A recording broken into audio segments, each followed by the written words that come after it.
वर्ष सुरुवात झालेली आहे आणि आज काय पहिला रविवार आहे वर्षाचा. हालेलुया. सर्वप्रथम मी तुमचं सर्वांचं येशू ख्रिस्ताच्या नावामध्ये स्वागत करतो की तुम्ही सर्व या ठिकाणी वचन ऐकण्यासाठी आला. आणि आपण वचनाकडे जात असताना आज जो माझा टॉपिक आहे तो आहे की don't look at behind and nowhere look at behind. म्हणजे तुम्ही मागे बघू नका किंवा मागे जाऊ नका. हालेलुया. आता या नवीन वर्षामध्ये काय झालंय की आता सर्वजण वेगवेगळ्या प्रकारे प्रत्येकाने प्लॅन केले आहे की मी आज नवीन वर्ष आतापासून स्टार्ट झालेला आहे, तर मी आता या नवीन वर्षामध्ये हे करन ते करन, मी आता वचन वाचन प्रार्थना करन, मी माझे जे चुकीचे काम आहे ते सर्व सोडन आणि नवीन वर्षापासून काय करन सुरुवात करन. हालेलुया. प्रत्येकाने आपल्या मनामध्ये एक कल्पना एक प्लॅन आतापासून ठरवून ठेवलेला आहे. हालेलुया. तर आज आपल्याला तेच त्या वचनाकडे जात असताना आपण पहिलं वचन वाचूया. दुसरे करीन याचा 5वा अध्याय आणि 17व वचन.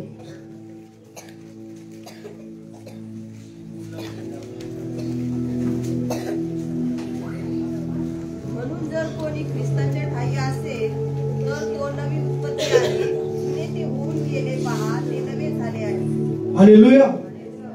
ते वचन तुम्ही एकदम नीट नाही का एकदम समजून घ्या ते वचन काय सांगतंय.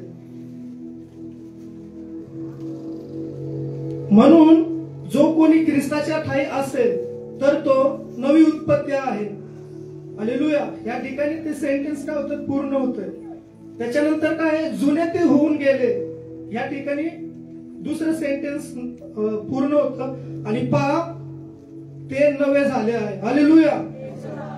हे जे वचन आहे ना तर हे वचन आपल्या जीवनामध्ये अजून प्रोसेसिंग मध्ये आहे. हालेलुया. म्हणजे अजून ते वचन आपण जसं पाहिलं तर ते पूर्ण झालेलं नाही आपल्या वचना म्हणजे आपल्या जीवनामध्ये. कारण की ते वचन काय सांगतंय, जे ख्रिस्ताच्या ठायी असेल तर ते काय नवी उत्पत्ती आहे. आपण सर्वजण ख्रिस्ती आहोत. आपण प्रत्येकाने ख्रिस्ताला ओळखलेलं आहे आणि आपलं तारण झालेलं आहे. आपण एक ख्रिस्तामध्ये एक नवीन उत्पत्ती आहे. हालेलुया.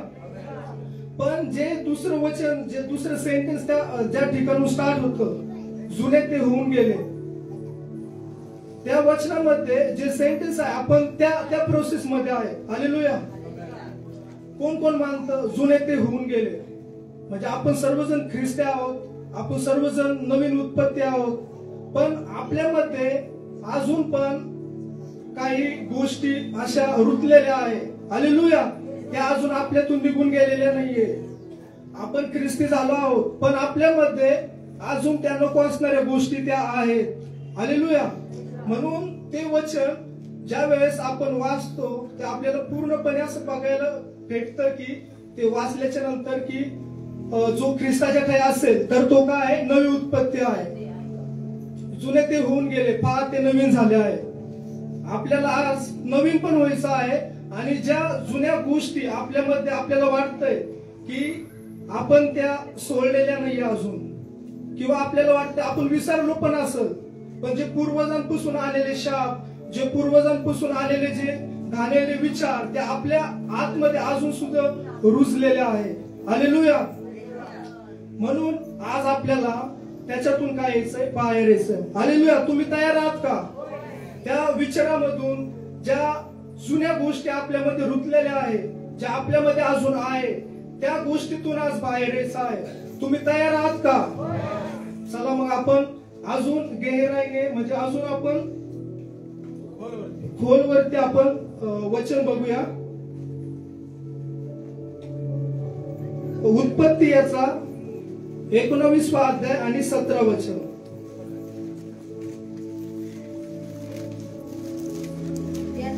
बाहेर आणल्यावर त्यांना म्हणाला, आपला जीव घेऊन पळ, मागे जाऊ नकोस व खोऱ्यात इथे थांबू नकोस, देवळाकडे पळ काढ, नाही तर तुझा संहार होईल. हालेलुया.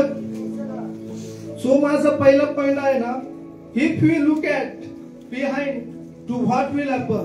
ज्या वेळेस आपण माग बघतो त्यावेळेस आपल्या जीवनामध्ये काय होणार आहे. हालेलुया.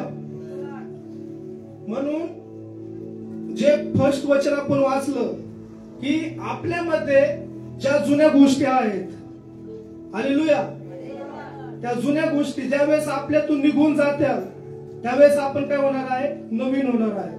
आणि ह्या उत्पत्तीच्या 19व्या अध्यायामध्ये आणि 17व्या वचनामध्ये ज्यावेळेस आपण ते वाचतो त्याच्यामध्ये जो देवाचे जे स्वर्गदूत असतात म्हणजे त्यावेळेस त्यांना मेसेंजर म्हणजे संदेशवाहक त्यांना त्या ठिकाणी म्हटले आहे. हालेलुया. आज आपला संदेशवाहक आपले पास्टर आपले ब्रदर आहे आणि त्यावेळेचे संदेशवाहक ते स्वर्गदूत असायचे. हालेलुया. म्हणून ते स्वर्गदूत ज्यावेळेस ते देवाकडचा जो संदेश घेऊन लोटाकडे आले त्या संदेशाच्या आधी आपल्या सर्वांना माहित आहे की अब्रामाने काय केली, प्रार्थना केली आणि त्यानंतर देवाने त्याचा संदेशवाहक काय केला, लोटाच्या परिवाराकडे पाठवला. हालेलुया. आणि आपण बघतो की त्याच्या पुढच्या वचनामध्ये 26व्या वचनामध्ये तिची पत्नी काय होती, त्या ठिकाणी मिठाचा काम होते. पण त्याच्या आधी आपण जे वचन वाचलं की त्याच्यामध्ये जो मेसेंजर जो संदेशवाहक आहे त्यांनी काय केलेलं, त्यांना सांगितलेलं की ज्या वेळेस तुम्ही हे घाणेरडा प्लेस म्हणजे ज्या ठिकाणी सदोम आणि गमोरा होता तो पूर्ण पापाने भरलेला शहर होतं आणि त्या शहर मधून ज्या वेळेस ज्या मेसेंजरने जे संदेशवाहक आहे त्यांनी सांगितलं की ज्या वेळेस तुम्ही हे शहर सोडून जाताल त्यावेळेस तुम्ही पुन्हा कधी त्या गावाकडे त्या शहराकडे तुम्ही बघू नका, तर आणि त्या ठिकाणी तुम्ही थांबू पण नका. हालेलुया.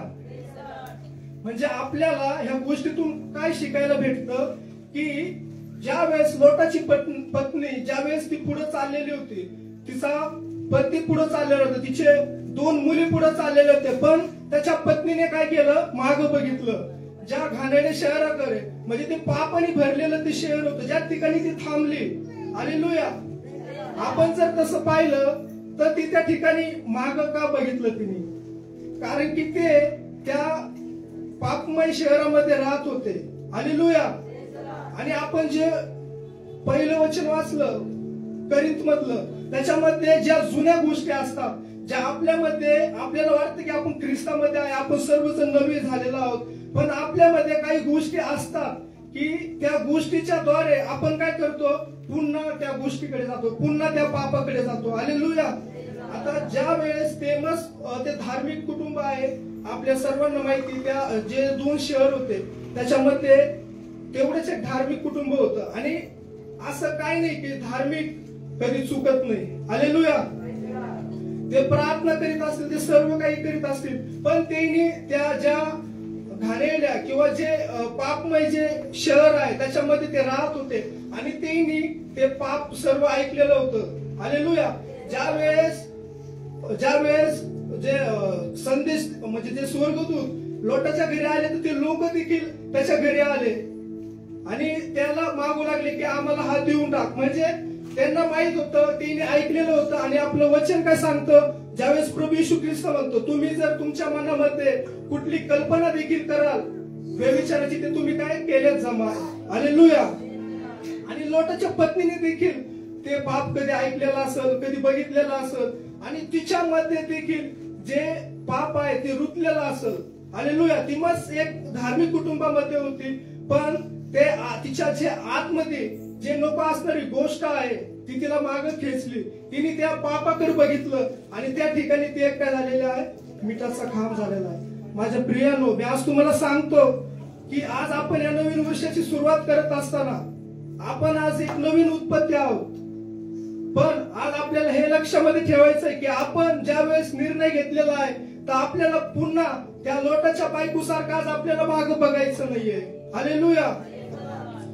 ज्या वेळेस त्यांना एक त्या पापमय शहरातून काढून एक नवीन जागा, एक नवीन प्लेस त्यांना देत होता. त्यांच्या जीवनामध्ये एक नवीन सुरुवात, त्यांच्या जीवनाला सुरुवात होणार होती. पण त्याच्या आधी आज आपल्याला वाटत असेल की आज आपल्याला नवीन वर्ष होऊन किती झाले, 5 दिवस झाले आहेत. पण तसंच जी लोटाची बायको आहे ती घर सोडण्याच्या नंतर, ते मध्ये आल्याच्या नंतर तिने बघितलं. हालेलुया. तिने त्याच टायमाला बघितलं नाही. आज आपल्याला 4 दिवस झाले आज आपल्याला वाटत असं नवीन वर्ष होऊन गेलं, पण ही नवीन वर्षाची सुरुवात आहे. आणि जशी ती मध्ये आली, तिने मागं बघितलं पापाकडे आणि तिचा नाश झाला, तसं आज आपण जर ख्रिस्तामध्ये चालत असताना, पुढे बघत असताना मधीच आपण मागं बघू नये किंवा त्या ठिकाणी थांबू नये. हालेलुया. जर आपण त्या ठिकाणी थांबलो तर आपला काय होणार आहे? तिच्यासारखा नाश होणार आहे. हालेलुया. म्हणून आपण जे नवीन वर्षाला सुरुवात करत आहोत, जे येशू पासून जे आपण सुरुवात करत आहोत, आपण ख्रिस्तामध्ये एक नवीन उत्पत्ती आहे. पण ज्या जुन्या गोष्टी असतात त्या आपल्याला त्या पुन्हा एकदा त्या पापाकडे वळतात. आपल्याला आतून मन करतं की मी पुन्हा एकदा त्या पापाकडे जावं, मी पुन्हा एकदा त्या गोष्टीकडे बघावं. हालेलुया. आज काहींनी विचार केला असेल की आज मी माझं व्यसन सोडावं, मी शिव्या सोडाव्या, नवीन वर्षाला सुरुवात करावी. पण पुन्हा ज्यावेळेस तुम्ही ख्रिस्तामध्ये चालता त्यावेळेस तुमच्यामध्ये असलेले जे बीज ते पुन्हा तुम्हाला काय करतात? त्या गोष्टीकडे घेऊन चालतात. तुम्ही पुन्हा त्या गोष्टीकडे जाता. तुम्ही म्हणणार की अरे मी एकदा व्यसन केलं तर काय होणार? पण तुम्ही पुन्हा त्या व्यसनाकडे जाणार किंवा त्या चुकीच्या मार्गाकडे जाणार. तर जसा त्या लोटाच्या बायकोचा ज्या ठिकाणी खांब झाला मिठाचा, तसा आपला देखील नाश होणार. हालेलुया. म्हणून आपण ख्रिस्ताच्या मागे चालत असताना आपल्याला एकदम आपला फोकस आहे तो एकदम येशू ख्रिस्त ठेवला पाहिजे. आणि आपल्यामध्ये किंवा आपण चालत असताना आपण कधीच त्या गोष्टीकडे पुन्हा वळलो नाही पाहिजे. हालेलुया. म्हणून या सर्व गोष्टीतून जर आपल्याला बाहेर यायचं आहे तर तो एक पर्याय आहे, तो म्हणजे प्रभू येशू ख्रिस्त. हालेलुया. आणि त्याच्याकडे चालत असताना आपल्या मागे दुःख संकट सर्व काही येतील, पण तरी पण आपल्याला मागे वळायचं नाही. हालेलुया.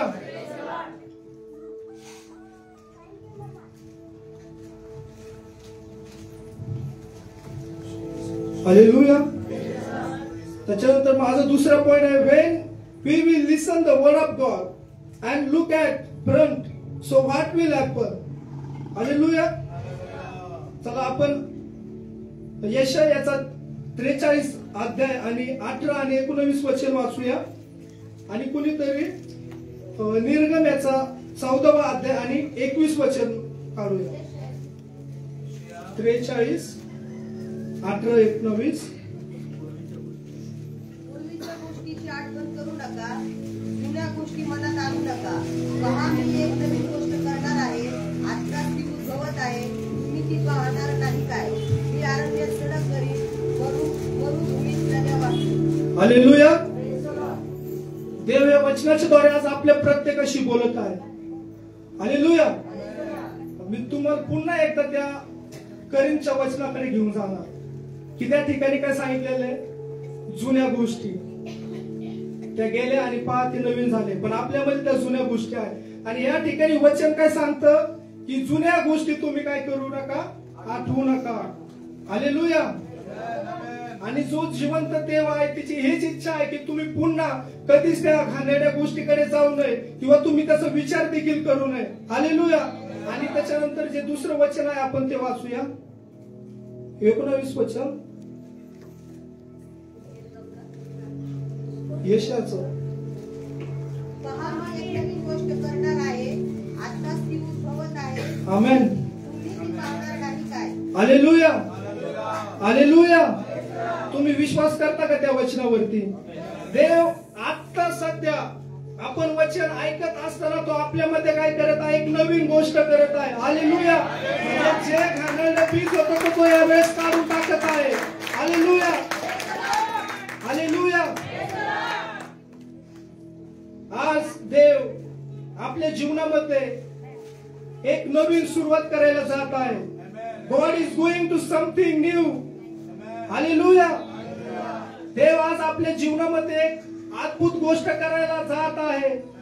ती अद्भुत गोष्ट काय आहे? जसं त्या लोटाच्या बायकोनी माग बघितलं तसे घाणेरडे विचार किंवा जसं जे पाप असेल, जसं देवाला न आवडणारे ओबिडियन्स असेल, आज्ञापालन ना करणार असेल, ते सर्व देव यावेळी काय करत आहे? काढून टाकत आहे. हालेलुया. आणि म्हणून जे वचन होतं पहिले करीमध्ये, पहा जुने ते होऊन गेले, पहा आता ते नवीन झाले आहे. हालेलुया. का नवीन झाले? कारण की प्रभू येशू ख्रिस्त यावेळेस ते सर्व काढून टाकत आहे आणि आपण सर्वजण प्रभू येशू ख्रिस्तामध्ये काय होत आहोत? नवीन होत आहोत. Hallelujah, hallelujah. कोण कोण विश्वास करतं की आज आपण सर्वजण नवीन होणार आहोत? आपल्यामधल्या त्या सर्व गोष्टी प्रभू येशू ख्रिस्त काढून टाकत आहे आणि आपल्याला एक नवीन वर्षामध्ये एक नवीन सुरुवात प्रभू येशू देत आहे. हालेलुया.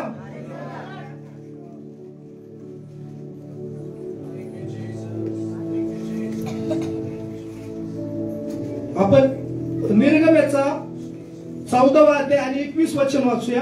मोशेने आपला हात समुद्रावर घेतला तेव्हा परमेश्वराने रात्रभर पूर्व दिशेचा जोराचा वारा वाहून समुद्र मागे हटविला, असा की पाणी थांबून म्हणजे पूर्णी जमीन झाली.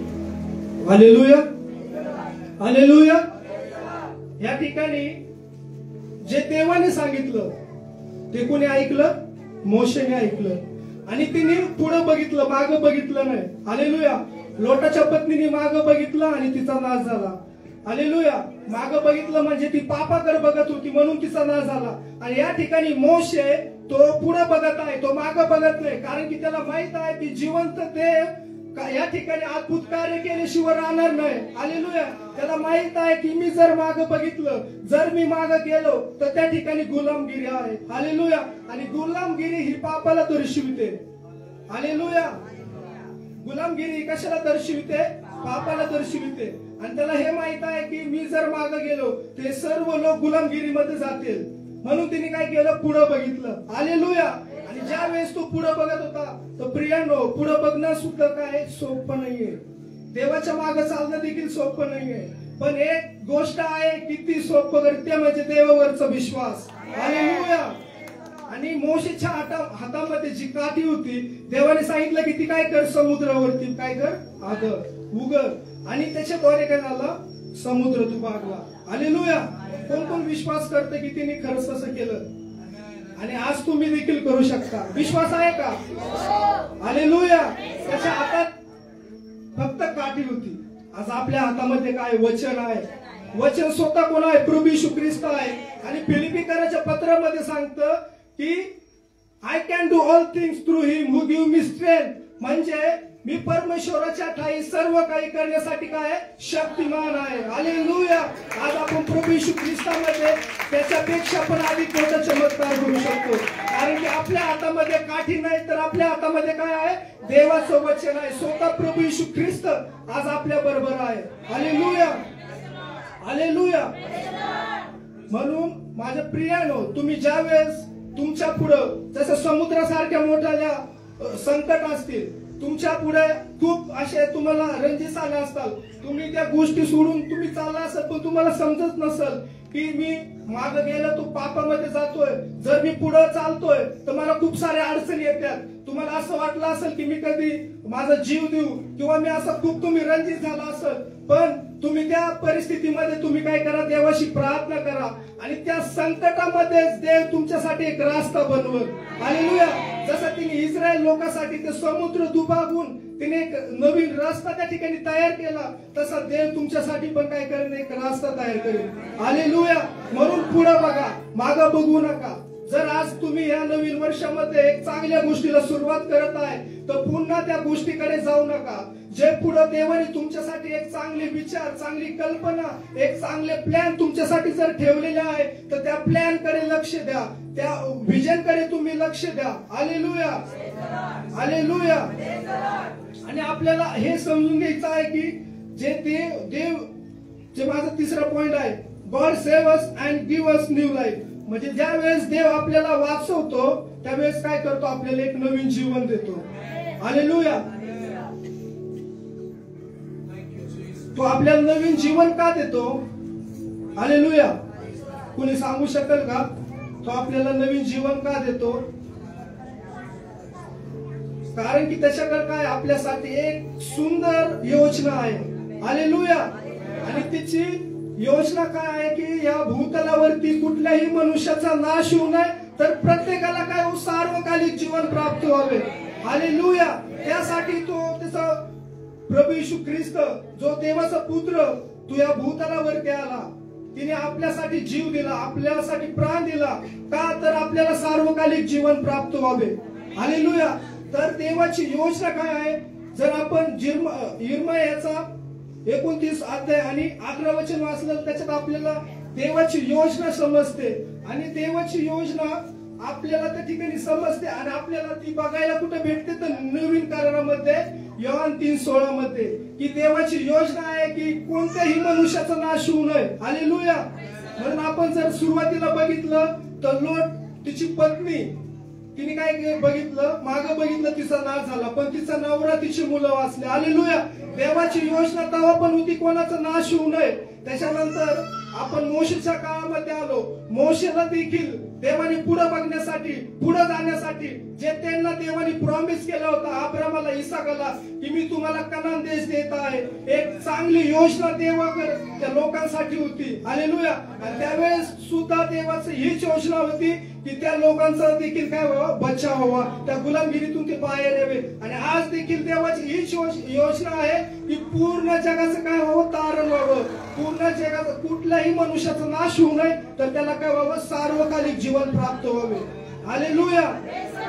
म्हणून आपण ज्यावेळेस योना त्याचं पुस्तक वाचतो त्यावेळेस योनाला देव सांगतो की तू निनवे मध्ये जा, त्या ठिकाणी जाऊन त्या लोकांना तू काय कर, जे ते पाप करतात त्याच्याबद्दल तू सांग.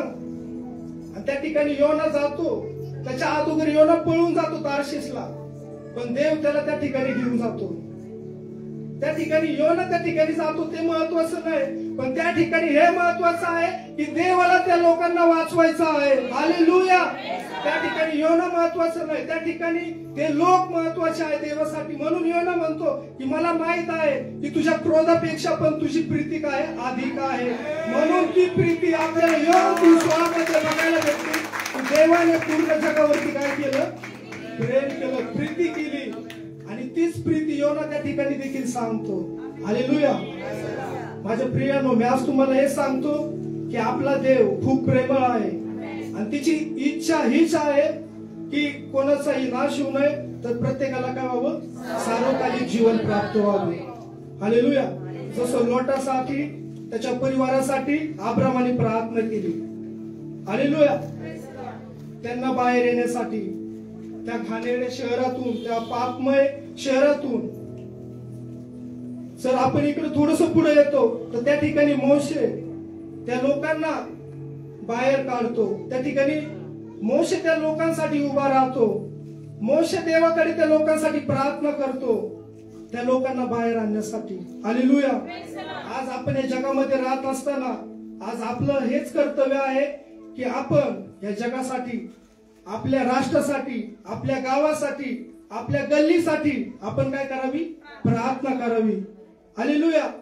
देवाची योजना काय आहे की कोणाचाही नाश होऊ नये. हालेलुया. म्हणून ती योजना आज आपल्याला या ठिकाणी समजून घ्यायची आहे.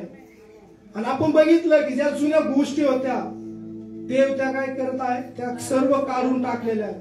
देव म्हणला की तुम्ही भूतकाळातल्या ज्या गोष्टी आहेत त्याचा विचार करू नका, मी आज एक नवीन गोष्ट तुमच्यामध्ये करत आहे. हालेलुया. त्या गोष्टी सर्व देवाने काढून टाकलेल्या आहे आपल्यामधून. आज आपल्याला हे नवीन वर्षाच्या पहिल्या रविवारी आज आपल्याला हा निर्णय घ्यायचा आहे की देवा, आज मी तुझ्या मंदिरामध्ये आलेला असताना मला तुझी कृपा पुरव की मी तुझ्या लोकांसाठी काय करावी, प्रार्थना करावी.